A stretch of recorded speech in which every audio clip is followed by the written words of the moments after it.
After 10 years thinking about it, I've finally taken the plunge and got a 2016 Brompton. So taking the plunge, I kind of tripped into it really because it was almost on our doorstep and the exact spec and model that I've always wanted. It was sold as dynamo lights not working, but by the time I got to Woolwich, the backlight was working, and by the time I was back at Greenwich, so sort of 10-mile loop, a little flicker from the front light. So I got more than I bargained for. It's sold USB lights. He said it wasn't working. Just really needed using, I guess. It's probably spent most of its life just folded in someone's bedroom. Anyway, admire the view. This is the top of Greenwich Park. In the 30 years we've been in London, those towers are new. So good glow from the front light. There's the dynamo.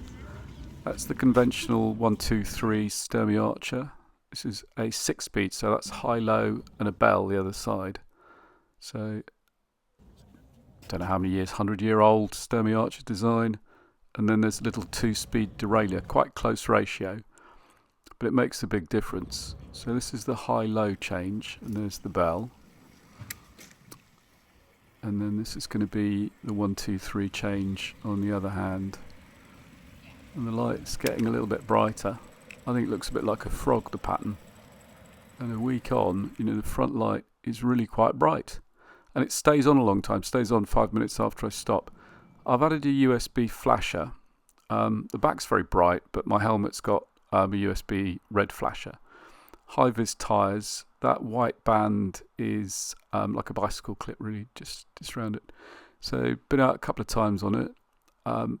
Bought a proper Brompton bag, completely waterproof. Those straps turn it into a rucksack. There's the G-line with the bigger wheels. I waited for them to make that and then decided I'd rather have one of the originals. It's just so much more compact and lighter when folded, and they're surprisingly good over cobbles and lumps and bumps and off-road.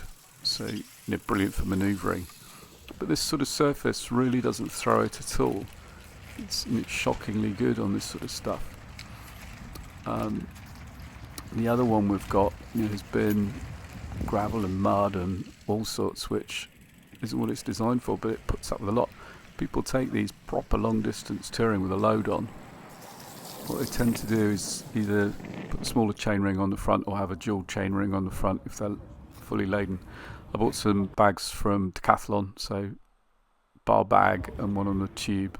And this is Surrey Keys, which has changed.